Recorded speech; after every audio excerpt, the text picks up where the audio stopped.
feel like I'm losing my mind. Is everybody in the world blind? Please, Lord, give me a sign, a sign. I feel like I'm losing my mind. Is everybody in the world blind? Please, Lord, give me a sign, a sign. I wanna be the greatest. Everybody on the face shit. I look around and feel like everybody is the fakest. I make this every day and I'm impatient. Hoping one day I blow up in the basement. Statement, the top is so vacant. I don't need shit that I think is amazing. Waiting for my day when I'm playing sold out shows for 1,000 faces. Hey! Yo! Banatu Rap Battle League! Huling laban ng gabi. Andito tayo ngayon sa Cabanatuan City. Good Vibes Resto Bar. Banatu Magingay! Yo! Shoutout nga pala sa sponsor natin. Knowledge and Movement Clothing, Street Connection, With the Masses Clothing, Supermom Kitchenette, PH1 Sheng, Jodax Lechon, JD Karen Rentals, Joms Payawal, Lady Boss Entertainment, Sed Manayo Photography, at sabihin nyo natin sa Good Vibe Resto Bar. At shoutout nga pala kay Mika Mendez. Sa kaliwa ko, galing pa ng Cavite City, magingay tayo para kay Cerces!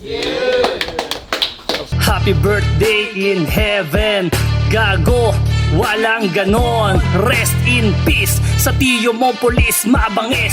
Marami ding pinugis, binuntis mga bagets. Oh yes, Armalite gamit pang walis kapag meron dito tumpok ng mga nag-e-es sa asin. Triangulo, shoutout sa mag-ina ko, Camille, Kobe, Baptist family, Couplings, Triangulo. Sa kanan ko naman, galing pa ng Gimba, Nueva Ecija, magingay tayo para kay Pulids! Pulids, pangkat pasabog. Ito'y paralitiko na hinango lang sa tao sa upuang di gulong. May imaheng nakatago, kabalikat ng pag-usad na para bang ispiyo, tinatago mang mukha na para bang anino. Ganyan na ang batas, sinalin tulad sa lumpo. Bams record. Yeah. Tig 2 minutes lang dapat pero patatapusin natin sila. Nanalo ng toss coin si Pulids. Pinili niya mauna si Cerces. Unang 2 minuto para kay Cerces! Yeah! Check! Check, check! Lakas ba? May Check, check! Pulidong antas! Sounds like motorsiklong walang gas. Yung karera niya tumirik. Kasi nga siya'y palpak. Yung pangalan mo tinabas. Ba't di ka pa naglaslas? Kung aminado sa sarili na hindi na ganyan ang may pulidong antas. Bakit nga ba? Di ka pa umatras. Yung panalo dito malabo na makita. Tila Ginoong Rodriguez na nawalan ng balbas. Ako dito ang mas dominante, mas malalim. Ako'y ahead sa iyong class. At kung susubukan mo sa akin na sumayad, malamang sa malamang umuwi yan na puro gas-gas. Ako dito yung bari, kadang nakaharang sa daanan na sinugod ni Ungas. Ang mangyayari, kanyang preparasyon masasayang, tila trike na nasiraan kasi nga all 3 rounds niya sa akin butas. Mula Cavite lumuwas, tungong Banato upang siya ay mauga. At kung pulido ka noon, magkakadepekto na ngayong humarap sa sakuna. Di lang lapnos ang kanyang sasapitin sa aking nabuga. Sa sobrang init ko ngayon, hindi pa sumasapit ang round 3 si Pulido Abuna. At sa estado mo na yon, sa ulo ng mga tao, may tsansa ka na na maiwan sa noo ng mga hipokritong deboto. Sa noo ng mga hipokritong deboto, sila ay uukitan ng cross. Bilang asintahan tututukan, pagputok ko sa noo, hanggat may nakikitang abo mo, hindi ko titigilan yung PA. Personal alalay sa akin, di pwedeng mag-apply sa sobrang bigat ng aking tangan-tangan. Kapag sinubok niyang buhatin kanyang braso at kamay, baka biglaan nahumiwalay sa sobrang... Baka biglaan nahumiwalay pag binigyan ko to ng straight. Baka umabot pa sa tugigiraw ng hindi sumasakay ng van. Pati sa kalabaw sa sobrang solid ng haymaker sa ibang teritoryo na padpad. Swerte mo pa rin, hindi kita pinatalsek sa teritoryo nung hari na pandak. Kung hindi, malamang trending ka na rin. Pati mga linya mong pamaslang Ho, ikaw na raw yung ipapalit dun sa Denmark na may tama! Total may sayad ka naman! Oo! Si Sayad ang napili niyang banatan upang sa proseso tumagos. Kanyang 16 bars, solid binitawan. Boses niya, halos mapaos. Ang kaso, yung imaginary mo na battle, mananatiling imaginary hanggang si Sayad malaos. Hindi mo magagawang sumaya dun sa Sayad na para bang multo na sa pader lang tatagos. At kung sa tingin nyo, yung matchup na yon, posible mga boss! Sige, grab mo lang! Parang dumakma ka ng palos! Yo, round para kay Pundog! Tangina, lakas! Lahat sila nanginginig. Kaso, hindi ako nakikinig.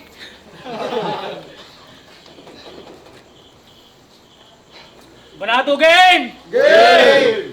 Kung sa tingin nyo sapat na to, para ako mapatino, yan ay malaking abala. Batas nga sa Pilipinas nila, alabag ko tong peke pa kaya!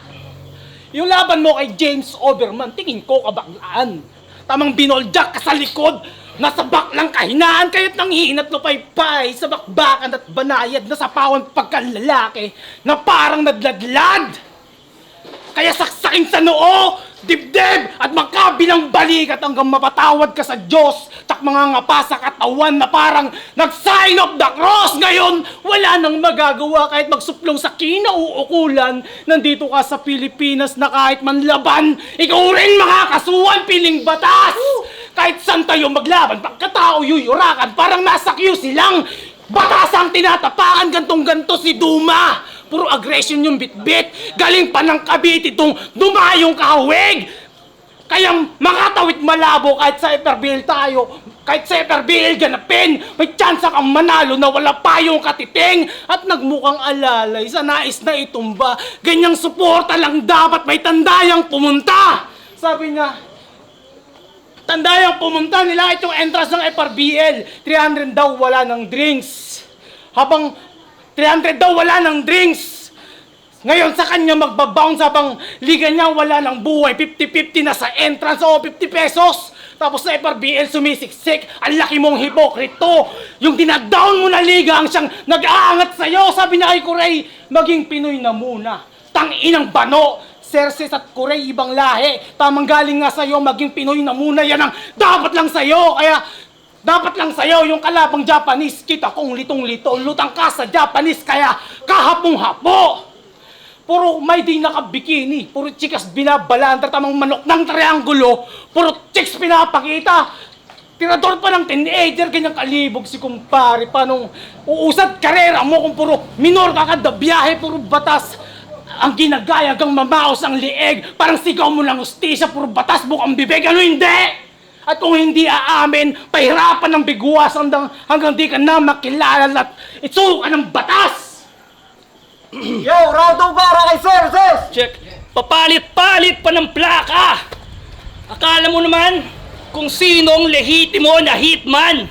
Ang kaya lang namang ubusin, mga order niya ng Shenyang.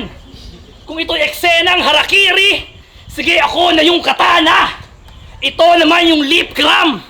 Di mo kakayanin aking talas na para bang si Apex nung sa barracks na gilitan. At kung sa Cavite, susubukan mong magpaandar. Tsak sa akin, malilil dyan. Pwede rin naman i-Charlie. Kirk yan, panay above the shoulder, kanyang tama. Aking technicals, resulta lagi ay flagrant. Sige, sa'yo na ang possession. Ikaw na rin lagi ang opensa. Kada drive towards the basket, bibigyan kita ng tuhod sa bodega. Talagang mauubusan ka ng hangin. Kapag sa ilalim nagbabad, di lang hangin, pati sarili mo mawawala. Na para bang si Juan Tamad. Oo, mawawala na sa sarili, mawawala pa sa eksena. Sobrang wak kasi ng written, sakala mo freestyle ni Vendetta. Antas mo walang kwenta. MC na Adan na binadibag ng Eva. 6 years ago, sa Pulo, battle niya kay Sharin ay nilabas.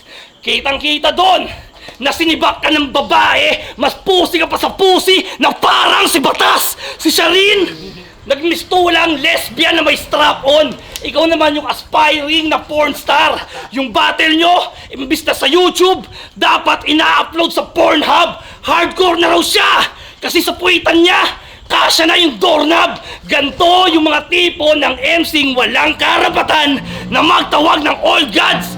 Sa kakatawag mo, imbis ng mga anito, tong sundo mo ang sumagot na ako'y napag-utusan lamang para sa hininga niya lumagot, kaya wala nang setup. Pamatay ang bibitawan ko na linya sa kanyang leeg. Pahalang, iiwanan ko na hiwa. Minsan ka na lamang magkaroon ng flow. Dumadanak pang dugo. Pagsisisihan mo na dito tumungtong, parang lumapag ka sa pulo. Kasi nakarating lang ng FRBL. Yung mga dati niyang kakosa, nilait ng wagas. Na kesyo anak pawis daw sila. Kasi natuto na siya na magtawas. Mag-amoy putang ina ka. Mag-amoy bayabas na nga lang. Ang tsansa mong pumutok, ginawa mo pang iwasan. Samantalang ako pag nagpaputok, merong katawang tinatabunan para di malingasaw. Kaya ngayon, sinong pigon, sinong banas? Paano ka pa mag-aangas? Hindi tayo magkaantas, ika nga, nung kaldo na kinukumpara sa akin. Oo, hindi tayo magkaantas, kaya tong putang inang to, wag niyong kinukumpara sa akin. Yo, round 2 para kay Puloy! Ganito daw, bumarel, kamay-kamay. Literal. Tanungin mo kay Frank kung paano bumiral ng kagawad. Round 2 game! Nakipagpataasan ng ihi sa Vicente Critical. May diabetes ka kasi bagsak mo urinalo sa one-up. O ba sa one-up, di ka nakapasa sa daladala mo na chemical. In-X-ray yan yung requirements na parang medical. In-X-ray yan yung requirements na parang medical. Ano, di ka ba nagsasawang umararo dito sa battle rap? Tila presyo sa yung ani, di mo alam kung babagsak tulad ng one-up, mga pinunla mo na wala. Sige, magtanim hanggang sa magsasaka. Kaya panong metal kung walang gigs na binabalandra? Pag sinapak kita dito, literal ka ng headbang. Makikita pagka-heavy ko brutal, tsak mga ngalawang sa akin tong pangalawang metal. Sabi ko kay Frank, yung matibay at the best. Binigyan mo ako ng madali lang tupiin, ganyan ka rin magmanifest. Yung laban mo kay Class, unang under repair, under repair, paano makikita sa final kung sira mga starter, kaya bagsak ka dun sa class. Mukha palang hindi pasado, kahit hindi ka mukha palang hindi pasado, kahit hindi ka salarin, ikaw laging ituturo, mukha kang hardinero, na gusto na maging guro, hardinero man ng guro, basta, lamang hardinero. Kaya nakita ko yung class kung saan ka binagsak, o sinabihan ka lang ni class, di nadidikit, ano ba class, tangina? Kung malait ay walang degree na natapos, kung malait ay wagas, yan ang nabuo kong anggulo, kaya mababal ang class. Gamit logo ng uprising, gagamitin panjakol. Yan ang todo papansin. Kaya walang katulad sa pag-awit nung wala namang kasing. Sa batas nakikibahay ka lang. Yan ang akin ang nasight. Gamit kanan, panjakol sa may-ari, ganyan ka mag-rights. Puro uprising ba nagamit at aking pangbira? O purong kamao, ganyan ako magpamuka. Kaya tapos na ang story at wala na rin yung fame. Maalala ka bilang movie, ganyan kita, X-Men. Round 3 para kay Celso! Ano yung sinasabi mo kay Rismark na kahit maghanap siya ng manggagamot, ikaw pa rin ang makikita? Bakit? Ano ka ba? Albularyo o physician? Sa dalas mong mawala sa iyong rounds, mas angkop sa'yo magician. Kaya nga bata, kitang itinuturing. Kahit hindi mo singgalin yung Efren, talagang magiging bata Reyes to. Kapag inubusan ko ng ngipin, kasi ako'y sumasargo din naman. Kahit walang tako na involved, talagang dadapa to sa akin parang sa pwestuhan na timbog. At kung naging bisyo tong battle rap si Pulido, okay maging source. Talagang panalo makukuha ng kadwelo kapag sa kanya ka na umiscore. Oo, ang dali mong kuhanan ng panalo. Tulad ng King sa Sacramento. Oo, madali yan kuhanan ng panalo. Tulad nung 2 days prep na sak maestro. O madali ang kuhanan ng panalo sa 1-on-1. Tulad nung 2x2 champion yung latest kasi wak naman pareho. Ito'y Terence Crawford kay Canelo. Wasak tong walang hinaharap. Gerald Anderson kay Julia Barreto, di ba? Sumemplang ka noon kasi tanga ka magmaneho. Di ba taga Central Luzon yan? Eh bakit mukhang MC ni Jan Leo? Puta, bay na ba yung iho? Halatado isa to sa uma-idol dun sa nag-kukwando. Putang ina mo, kamukha mo yung MC na magcha-champion ng di sinasadya. Ito ang resulta nung si Van kumantot ng puno ng saging na saba. At puta talaga, totoo pala yung meta na mga liga sa Central Luzon. Dapat may isang MC na tulig. Kung si J. King merong Denmark, may Marmol naman si Sinyo, si Frank, meron kang Pulids.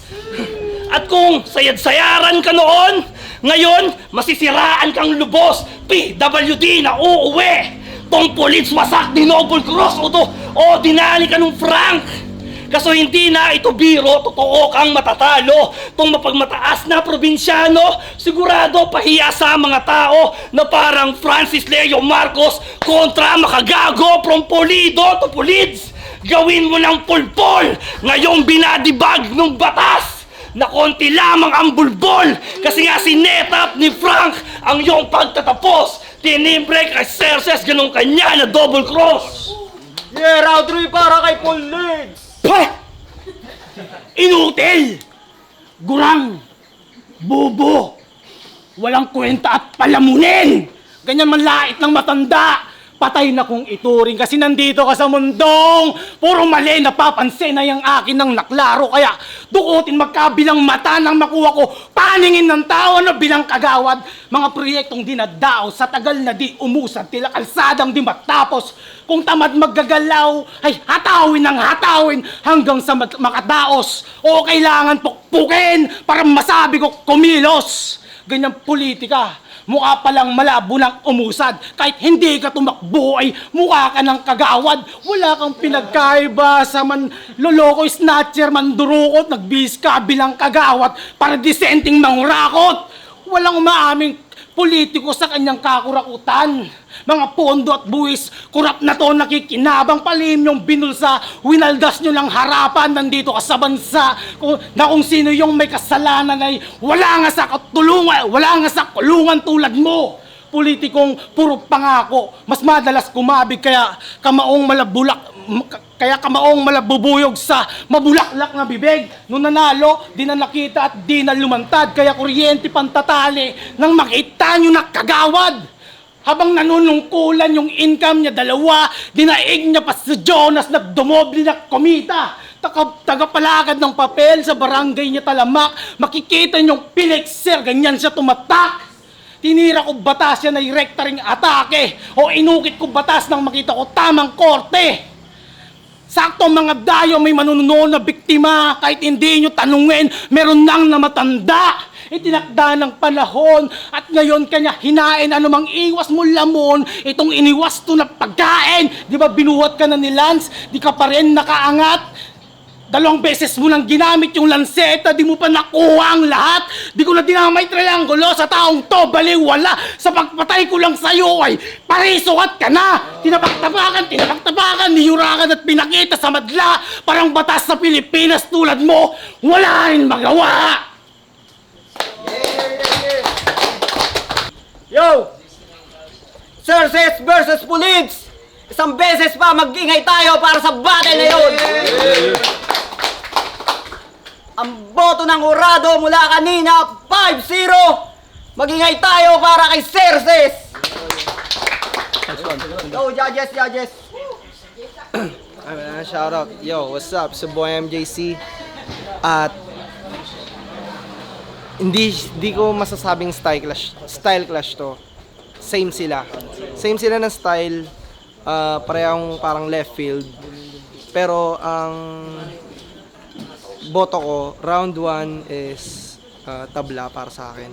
Round 2, Cerces. Round 3 kay Pulids. So, kung tutusin, parang tie siya, no? So, tinignan ko pa siya ng entirety. So, kabuuhan ng battle. Mas naka-clarify ni Cerces yung mga bars niya dahil alam natin na, punchline na yon. Samantalang kay Pulids, hindi mo ma-identify kung, punchline na ba to? Or meron pa tong hidden meaning. Although, nagigets ko rin yung mga laro niya eh. Pero sa tingin ko, mas ma-appreciate siya sa sa replay na. Pero ngayon kasing battle na to live, iba talaga siya pag live. Mas tanaw ko yung clarity ng punchlines ni Cerces kesa kay Pulids. Pero props pa rin kay Pulids, hindi madali yung sulat niya. On paper napakalakas nun. Pero battle is battle. Para sa akin Cerces ako. Ngayong gabi, so yun, tabla. Pero kailangan natin bumoto. So ang nakita kong edge is yung clarity ng bawat punchlines. Kaya Cerces tayo, bro. Yo, the dentist nga pala diagram. So, mabilisan lang round 2 kay Cerces, round 3 para kay Pulids. So, explain ko lang mabilis. Round 2, kita-kita naman yung clarity, mas malinis yung pagkakadeliver ni Cerces kaysa kay Pulids. Kita-kita naman yung mga stutters si Pulids. Round 3, binase ko na lang kung ano yung pinupunto nila. So, para sa akin, mas on point yung sinasabi ni Pulids, mas mabigat. Kasi parang ang nangyari sa laban nila, parang batas versus side eh. So, kitang-kita naman na doon parang mas umikot, pati yung estilo nila kitang-kita rin. Pero binasa ko na lang din sa clarity talaga kung gaano kalinis nila dineliver yung mga lines. So, round 2 kay Cerces, tapos round 3 kay Pulids. Pero props pa rin kay Pulids. Yun, round 2 at 3 kay Cerces. Round 1 ko kay Pulids. Linaw ng performance. Yung sa sulat, punch per punch din siya. Kay Cerces, ganoon din naman, malakas yung round 1 niya. Pero gahibla lang din, kaya binigyan ko kay Pulids.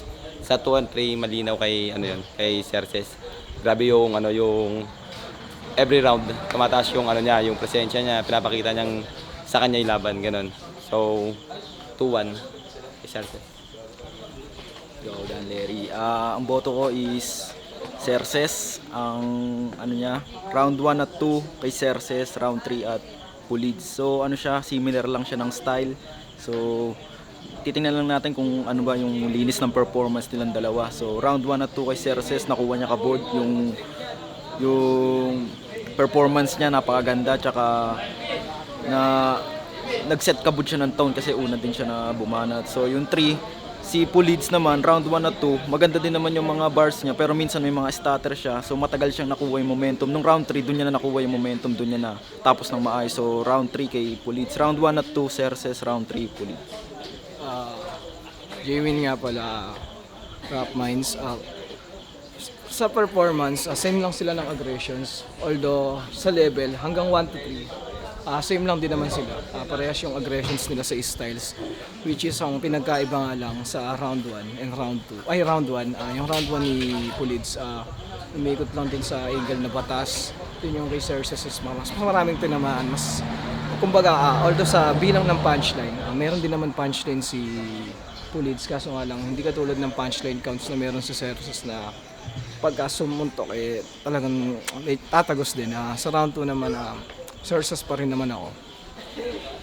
Para sa akin, same pa rin din naman sila sa aggression sa may round 2. Pinagkaiba lang nila is mas malinis talaga yung performance ni Cerces, then mas may punchlines din. Dun sa may mga rounds ni Pulids, meron siya mga starter na konti, tsaka may mga humihinto-hinto siya. Hindi siya ganun kalinis, then medyo konti lang din yung punchline. May mga angle siya na na parang hindi mo maano kung saan lalanding, which is mas mahirap hulaan. Unlike katulad dun sa may kay Cerces na hindi naman ganun ka-predicted. Pero yung punchline, madadama mo talaga. Dun sa round 3, binigay ko din kay Cerces. Although maganda yung last line ni Pulids dun sa may round 3 niya, which is mas natapatan din naman yun ng mga punchlines na meron si Cerces. Same lang din naman sila sa aggression dun sa may performance. Sa linis, parehas lang din naman. Yun nga, sa punchline count nagkatalo. Mas marami yung kay Cerces, mas malinis. Same aggressions, mas malakas yung kay Cerces, mas maganda yung angulong niya nakuha. But although props din kay kay Pulids kasi ang ganda ng angulo niya sa round 3. Ayun lang, Cerces. Picture